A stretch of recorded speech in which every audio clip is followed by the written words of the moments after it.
Hello, long time no see. I have a new addition. So I was going to make a video all about my plans for maternity leave, how I'm approaching it as a self-employed freelance business owner, illustrator. Yeah, I haven't made a video for 10 months and she's now 1 month old. So basically I didn't make any videos the whole time I was pregnant. I don't know why really, because I had a nice easy pregnancy. I felt pretty fine. I'm going to put her down for that, but I just wanted to show you where she is. And yeah, 1 minute, I'll be right back. Hello, I'm back. The baby is asleep and I have a new t-shirt on. Joys of having a baby. Anyways, if this is your first time here, hello, my name's Katie. I'm a live event illustrator and I'm 1/3 of the Good Ship illustration, which I run with my friends Helen Stevens and Tanya Willis, and we help illustrators and creatives navigate a creative career. And in this video I'm just going to be talking about what my plans were for maternity leave, what it's been like in the first month, because baby Edith is now a month old. I don't know how. And yeah, just like what I'm planning, like looking forward, and yeah. I found these videos really helpful when I was planning my maternity leave, and I think as a freelancer, a self-employed person, you can kind of make it up as you go, so it's been really nice to get inspiration from what other people are doing. I know I found Hannah Witton's stuff really helpful, and Emma Block did a brilliant blog post, so I'll link those below so that you can read those too. I also listened to a good podcast. I can't remember who it's by, but I'll link that because it was quite helpful. 1 month update, like what it's been like this first month. I suppose, like, firstly, like the birth and everything went really well. It was straightforward. I had a lovely time, as much as you can giving birth. No, it was really nice, and there's a like hypnobirthing stuff is really helpful. The Positive Birth Company do a brilliant hypnobirthing course if you're interested in that. We kept in the hospital for a day just to make sure that everybody was okay, but then we were home, and I'm lucky in that both of our families, me and my husband's family, live in our town, so we've had lots of support from friends and family, and Cameron's been amazing, like cooking all the meals, doing everything. All I've had to do basically is feed the baby and sleep as much as I can, which has been, I'm good at sleeping, so that's been a fun job. I haven't done any work basically for this month, but business has kept going, and the reason for that is I have a small team, so I've got an illustrator and an animator that work for me, and a virtual assistant, and I also have my husband Cameron. He runs the admin side of things, does the invoicing and keeps on top of inquiries and stuff. So that's been really fun to like properly be off, not working, and have things continue ticking along. Luckily I have a baby, touch wood, who sleeps quite well, naps for a long time during the day, and I think when they're in this newborn phase they do just sleep a lot. So this week I'm judging the Malta Illustration Award. Because it's not a live event, it's totally doable. Physically I feel good. I was worried about like mental health stuff. I feel totally fine, really happy. Baby's very cute. She started smiling the other day, oh my god, which is the cutest thing ever. And yeah, I think like the support you get from the NHS, from my experience anyway, has been amazing. Like the first couple of weeks at home, they come and visit you. There's a special breastfeeding lady that comes to see how you're getting on. There's a support group that you can go to. Hooray for the NHS. The good bits so far are slow paying clients, because people that I did jobs for when I was pregnant have been paying this month when I've not been working, so that's felt really good, because I've basically earned the same, if not more, than a normal month working full time, and I haven't worked at all, so woohoo! Some of the bigger clients do have very slow pay schedules. The negatives of this first month have been I've been very tired, even though she's like a good baby and sleeps very well and is quite easy. I'm still really tired, and my brain has not been on top form. I just can't think of things, and I've been like sitting around being like, I'd love to talk about how things have been, and I can't, like, I've been unable to like string a sentence or a blog post together. But we're here, we're doing it. Once Cameron was like, oh, you go to the supermarket, I'll look after the baby, and I was only gone for like 10-15 minutes and I felt awful the entire time. So that's weird. I don't know if that's just like nature telling you not to leave your baby alone. It's weird. But yes, mostly positive.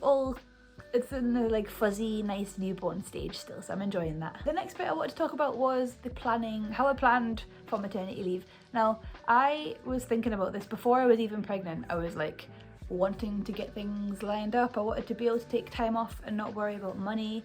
And the first thing that I did was to look up what the maternity allowance is. Now in the UK, I think the maximum is like around £160 a week, and you've got to have your national insurance contributions up to date and stuff. I am not at all an expert on any of this, so please Google it, look it up, speak to your accountant or whoever, and obviously it'll be different for different countries, but that was the deal. And there's all these complicated rules, like you're allowed 10 keeping in touch days and blah blah blah. Anyway, I just decided I didn't want to use that because I didn't want to have to worry about how many keeping in touch days I'd done or like anything. I just wanted to be like, have my own maternity allowance. So that's what I've done. I spent ages gathering my savings together, thinking about how much I wanted to live on. I don't know why I'm doing air quotes, that's very annoying, I'll stop that. But it's really nice to know that if I wanted to, or if for whatever reason, like if I was ill or she was ill, I could take more time off. That's just nice peace of mind. And much better to have more than you need than to be stretching it and worrying. It's been interesting because for a while I was like, oh yeah, I'm gonna take maternity allowance, but I've also heard things like if people have gone back to work and stopped their maternity allowance, then the HMRC have investigated them and stuff. I don't know, I was just like, I don't want to do that, and I basically don't want anything to do with paperwork and worrying about rules and breaking rules and worrying about earning, because I wanted to keep earning on my maternity leave. That's another thing. So my plan is to take 3 months off. I've already had one of those months, and I'm gonna go back to work very part-time in September, and that'll be mostly good ship stuff. I've not been completely off. I still look at emails, I reply to emails when it really needs my input, but yeah, mostly it's been Cameron, B and Sophie keeping on top of everything. And Emma, my virtual assistant, is amazing. She checks in on my emails every morning and sorts them out so that when I go to my inbox, all the spam and things that I don't need to look at have been archived or forwarded or whatever, and I've just got, it's basically like a little to-do list that's left for me.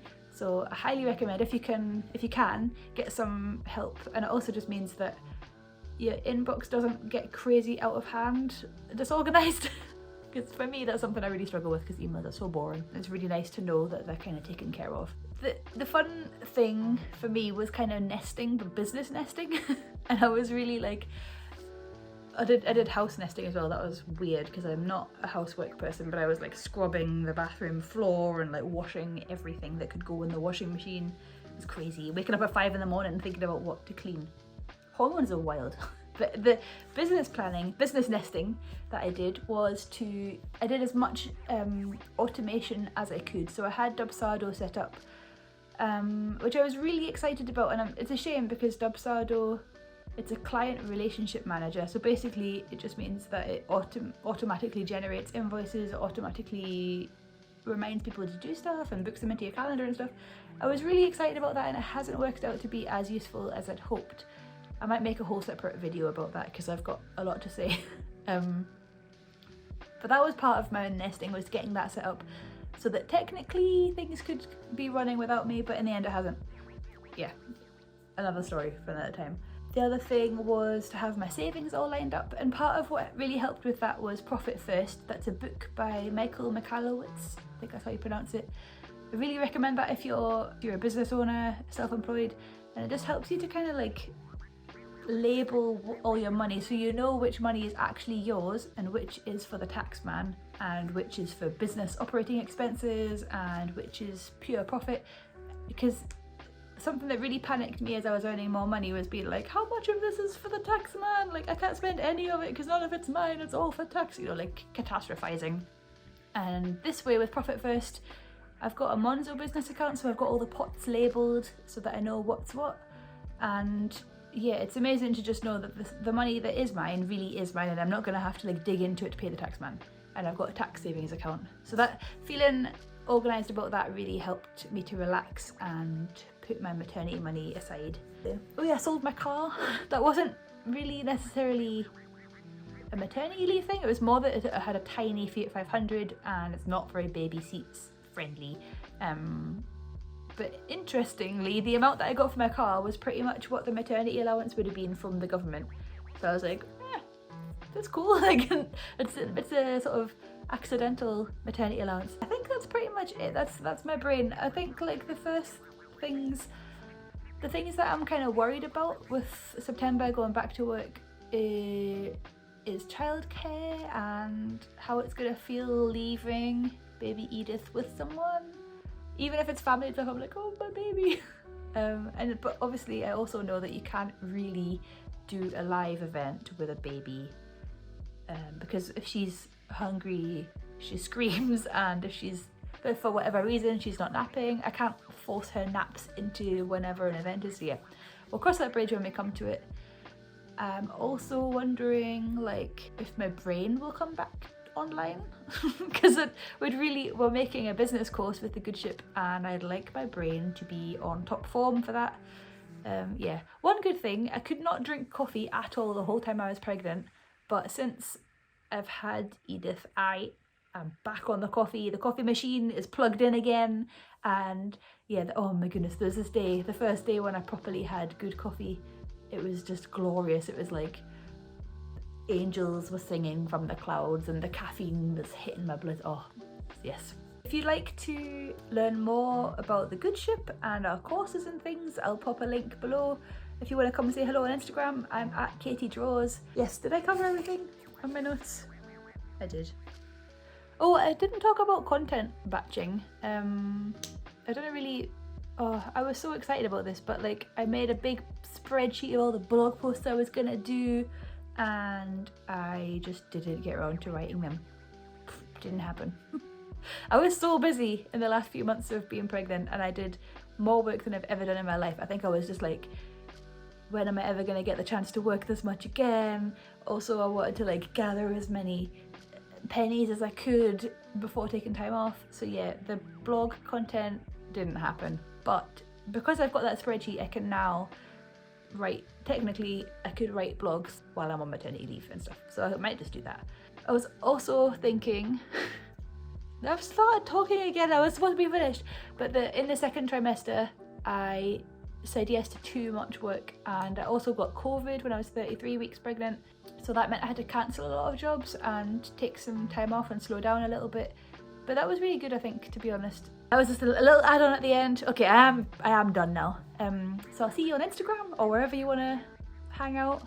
And yeah, if you've taken maternity leave as a freelancer, I'd love to know about it. I'm really nosy, so do like link me to your things or just tell me in the comments. I will read them. Yeah, okay, that's it. See you soon.